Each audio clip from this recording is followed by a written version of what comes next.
Good evening. The word of the day tonight is regret. And some of you with keener eyesight may have already noticed that even though I do have on a Carhartt shirt, my name is not Craig Mays. And I'm standing in for my dad tonight, and that's because I got a special story to tell you, and I'm afraid that we'll tell it differently. Well, one thing you got to know about this story to understand it is that my dad is a man who has many friends. Some of you already know that. I think if they did a survey of Cleveland County tomorrow, about 99% of the county would say that they already know him, and the 1% that doesn't probably has dementia. But he does have friends outside the county too, and there's two of them that are very special to him. He knew them all the way since college. He went all the way through his ag education, bachelor's degree, his master's degree with him. He knows them very, very well. And the thing about Dad is that with COVID and with all the things that he's been doing in the past year, he hasn't got a chance to see him. And so he was starting to get a little sick. He started to want to go down there a little bit. And for the past month or so, he's been thinking about taking the little trip all the way down to Carteret County on the coast to see one of his friends and stopping on the way there to see the other one. Well, he's decided that I could go with him on this trip, and he's very excited because he gets to go see his good friends he hadn't seen in a while. But folks, let me tell you, I was excited too, and I had a little bit of an ulterior motive. And that's because even though we were going to go see his friends, which I very much was excited for, I wanted to take my car to see his friends. And now, folks, we could have taken my mother's white van, which does very well, but I wanted to take my car, and it's not because it's a nice new car with a lot of bells and whistles, but because my car has a lot of character to it. Now, I drive, if you did not know, a 1998 Lincoln Navigator. The man who sold it to us got it at a police auction. It was an undercover narcotics vehicle for a long time. And folks, let me tell you, this thing has a lot of character to it. It takes it about 40 days and 40 nights to go 0 to 60, and it's got 160,000 miles on it. But on the interior, I tell you, folks, this thing really is the pinnacle of 20th century engineering. That's what I like to call it. Folks, it has a little number pad on the driver's side door. If you lock your keys in there, you can punch that number in there and it'll let you in. It'll open right up. It's got these vented back windows. It's got these little buttons above your head. If you press them, you've got somebody stinking in the back seat. They'll stink a little less when you open those windows up with that button. Folks, it's got a radio and a CD player in there, real good audio all around your head. You can hear everything that you want to hear. And folks, it even has the feature that I like the most, a little cassette player. Now, some of you may not know what a cassette player is. Most of you probably do. But friends, my dad has this little brown, suspicious-looking briefcase, and he keeps a whole bunch of cassettes in there, probably about 2 dozen. And I was excited because we would get to play some of these cassettes that he put together when he was my age. He had comedy in there like Jerry Clower. He had some Statler Brothers, Oak Ridge Boys, all kinds of music. It was going to be a good time. I was excited. I get to bond with him a little bit, make fun of him a little bit, talk about how he was 2 years older than baseball. We were going to have a grand old time driving down 85, 40, and 70 to see his good friends. And so we set off Tuesday morning, 7:30. He wanted to go at 7, but folks, I don't function until 7:15. We've head down the road. We gone on 74 on I-85, and folks, we were just having a grand old time. We listened to some comedy. We laughed a little bit. We listened to some music, sung along some. We made fun of each other, I shot us down the road, and he complained about how fast I was shooting us down the road. But we were just having a good time. And we make it all the way almost to Greensboro in a little town called Trinity, and we have to stop there. That's because there's a little sign on the road. It says, left 2 lanes closed, attention, there's traffic ahead. That's because there's an accident. And folks, for the next hour, we sat in Trinity, North Carolina, for 4 miles. We went about 5 miles an hour until we finally reached that traffic. And folks, I tell you, it was pretty bad. That guy flipped over that truck that was taking pallets of stuff out of there. I hope he's okay. But what really upset us about this was that we were going to see one of those friends that lives in Princeton. And we wanted to see her by about 11:45 because she had a doctor's appointment at 12:30. And by this point, we'd already missed that. We weren't going to be able to get there on time to see her. Well, we kept on driving anyways. We played some more cassettes, and our spirits lightened up a little bit because we still get to go see the other friend on the coast, and we'd see her too on the way back. Well, we got to Princeton. We ate at the Highway 55 there, sat there for a little bit, and we were ahead of schedule just to get to see this other friend on the coast. So we drove around Princeton a little bit, took a little tour. He showed me where her house was. He showed me where all the other old buildings used to be, where the new buildings were now. We just had a good time. Headed on down the road some more. Got about 15 more miles down the road on I-70. We got to Goldsboro. And folks, we had another little problem. This little rectangular red light on the front of the dash had a plus and a minus on it. I said, Dad, the battery light over here is turned on. He said, well, son, is it on? Is it blinking? What's going on? And I said, well, Dad, it's not really doing either. Folks, what you have to understand about this 1998 Lincoln Navigator is that there is not ever a single element of this car that is either working fully properly or working fully improperly. And that's because this little light right here, it wasn't blinking, it wasn't on, it was flashing. It'd go for about 30 seconds on and then 2 minutes off. And then it'd blink real quick and then it'd go off for an hour. You know, it wanted to startle you when it came back on. It wanted to make you see what your reaction was. Well, that really startled me and my dad a little bit, but he said, well, son, we really don't know what's wrong. It's probably just a loose connection. Maybe the signal itself is wrong. So we just headed on down the road. We said we'd worry about it when we get here to the coast. So we did. We went down I-70. We made our way down to Mill Creek Community, a great town. And we gone on to the house of my dad's great friend who lives on the coast. We sat there and we got our stuff unloaded and we had a good night that night. We went out to eat, had a good time. Stayed there the next day. We went truck shopping with this man, had a grand old time there, and we really were just having a good time. And that was until we decided Thursday morning we had to head back. So we got back on the I-70. And folks, there's another thing you have to understand about my 1998 Lincoln Navigator, the pinnacle of 20th century engineering, and that is that this thing has a little bit of a knock to it when you go down the road. Used to be it'd be like a rubber mallet, just not too bad. But this morning going down I-70, it sounded more like a hammer was hitting it. Like, not too loud, you try not to wake up your neighbors, but it was still pretty concerning. It's kind of worrying us a little bit. Well, it was okay. We thought we'd worry about it when we got home. We only had 5 more hours to drive. And we kept going. We got to Princeton, pulled into the Highway 55. This time we could see Dad's friend, and we got to talk to her for a good long time. Had a good time catching up. Well, we got back on the road, back on I-70 out of Princeton. And folks, the knocking got a little bit worse. Started to sound less like a hammer and more like a sledgehammer. Boom, boom, boom, boom. And then, folks, that little red light, the battery light, was still on, and all of a sudden, it went off. But really, folks, it hadn't gone off. It had just gotten really dim, and so had all the other lights in this vehicle. A little radio light, and a little light on the air conditioner. And then all of a sudden, folks, the little cassette player started skipping a little bit, Oak Ridge Boys sounded kind of staticky. And I said, Dad, it's okay. We got plenty more tapes. You got about 40 bajillion in your little briefcase. You can just eject that one, put one else in. We tried to eject it, and it didn't work. It wouldn't come out. We said, oh, well, I don't know what's going on here. Well, soon, those big old fans in that Navigator that blew so well, they stopped working. We got a little hot, got a little heated in the car. And then all of a sudden, that little battery gauge that had been showing up just fine until now, the little battery light was on, but the battery gauge showed that everything was fine. It dropped from H to L very quickly. Not long after that, the other gauges followed, and now soon my speedometer was not working. We were going up one of those hills, and I remember my dad said to me, son, I don't think I hear knocking anymore. And I said, Dad, that's probably because the engine just cut off. Well, folks, I tell you what, it was a good thing that the brakes still worked, and that was the only thing that still worked, because I now was heading into the grass off of I-70 going about 60 miles an hour. Finally, we got to a stop there, and my dad called his friend who lived in Princeton, and he said, we're about 5 miles away on the side of I-70, exit 337. Do you think you could come and help us, please? And she came on right over. She brought a little adjustable wrench. We opened up the hood. And we first went and looked at the battery because we knew that something was wrong there. And we discovered that the battery connection was very, very loose. You could wiggle it about like a piece of licorice.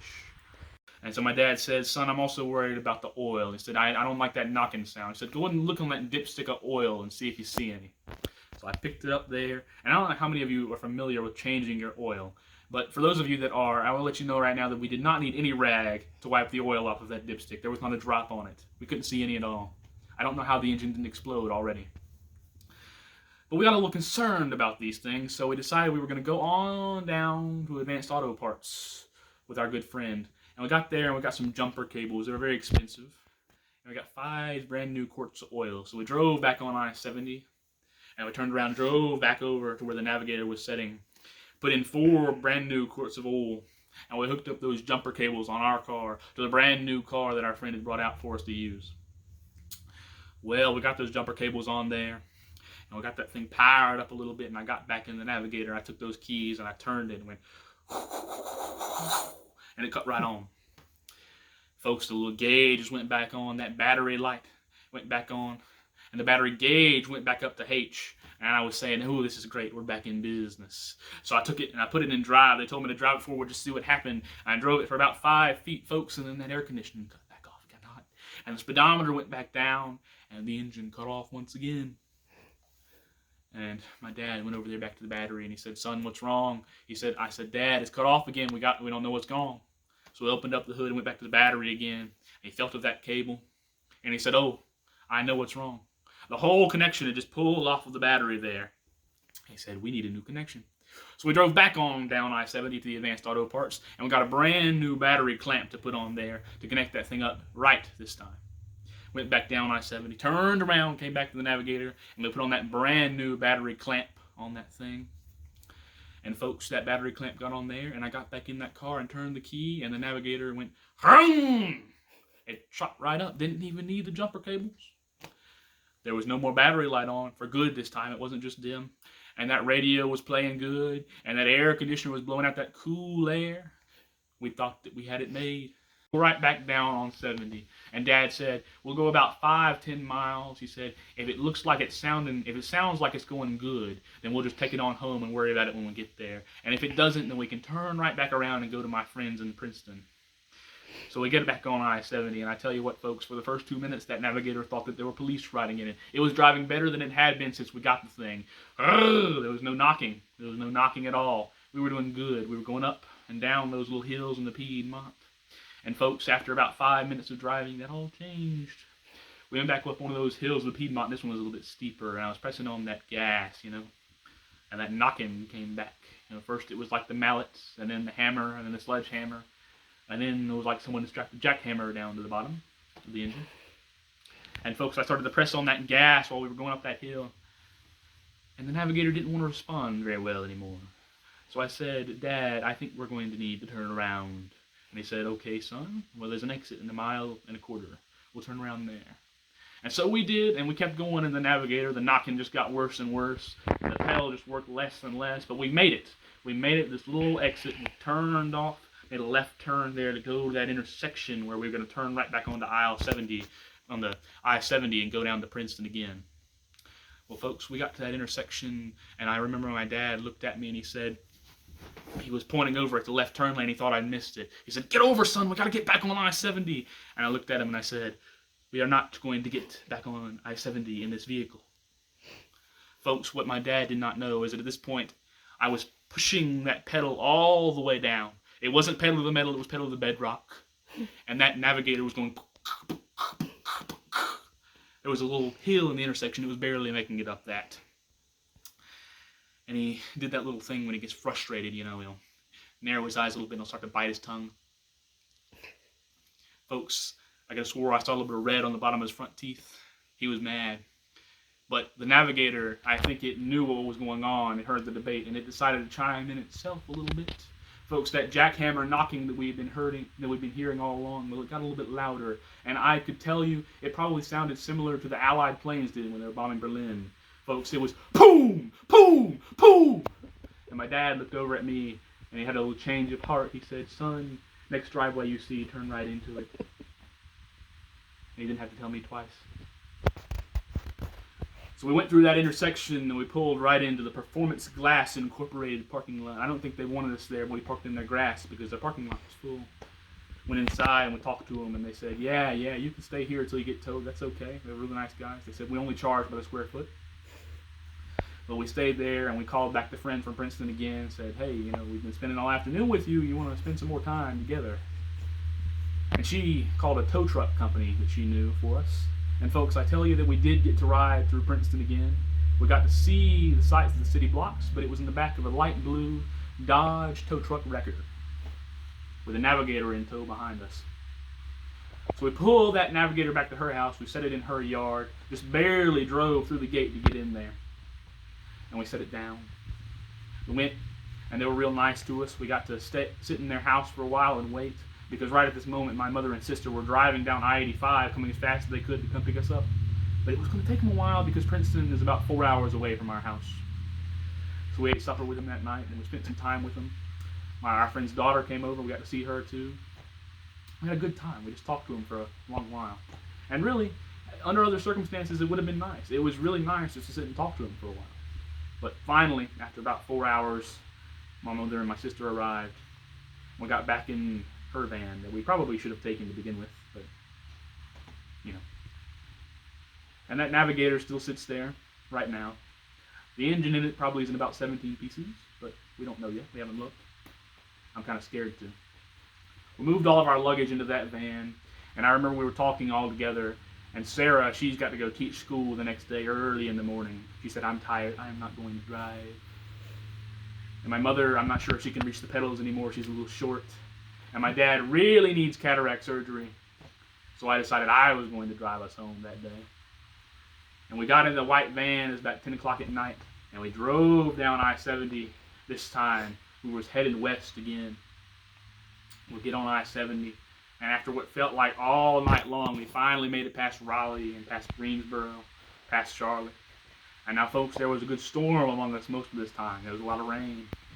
But I was not driving with a lot of tiredness in me. I was driving on pure adrenaline for all 4 hours. And I tell you what, there's only one other time I've been driving on pure adrenaline for all 4 hours. And that was when I got out of Atlanta, Georgia. I had been driving there for 10 minutes. Don't want to do that one again. We finally made it home. And I remember I got in last night, put my luggage inside real quick. I changed into some clothes I could sleep in. And I hit the bed, and I was out. It did not take me very long to go to sleep last night. Or I should say, this morning. It was 2 o'clock a.m. But folks, I think that there's a lot of lessons that we can pick out of this. You know, normally my dad will tell you a lesson at the end of these stories. And there are some obvious lessons, like if you have a 23-year-old vehicle with 160,000 miles on it, you should probably check the oil before going on a 6-hour road trip. And when a little old red light comes on and it says that your battery needs some work on it, you should probably open the hood one time and look at the battery. We learned some things, Dad and I, on this trip. But folks, the thing I think that's most important about this trip is the one thing that I learned is that despite all of what happened, despite the long wait, despite the fact that we had to go and do all this thing in the stressful situation that we were in, despite the fact that I had to drive at 1 o'clock in the morning through Charlotte on I-85, I don't regret taking the Navigator. I regret not checking the oil. I regret not checking the battery. But I don't regret checking the Navigator because this whole time, I really enjoyed what happened. I didn't enjoy being on the side of I-70, but I enjoyed playing those cassette tapes that my dad liked so much. I enjoyed being there and sitting there and talking with my dad's friend in Princeton. Even if we didn't plan on being there for 6 hours, it turned out okay. We had a good conversation. And you know what, folks? I even enjoyed the drive home through the rain in Charlotte at 1 a.m. It was kind of exhilarating. And I think that that has a lesson that we can learn about other things in life. That even when you're going through really hard times, even when you don't know what to do, when you're facing a lot of despair, I think sometimes if you can just try to find something, just look away from your worries for a few minutes and just think about something good you have. Think about something to look forward to. Think about something that you wouldn't have had otherwise. I think you can take hold of that, take grasp of it. And if you can really take that into your heart, folks, and you can take that bad situation and you might just barely manage to have a great day.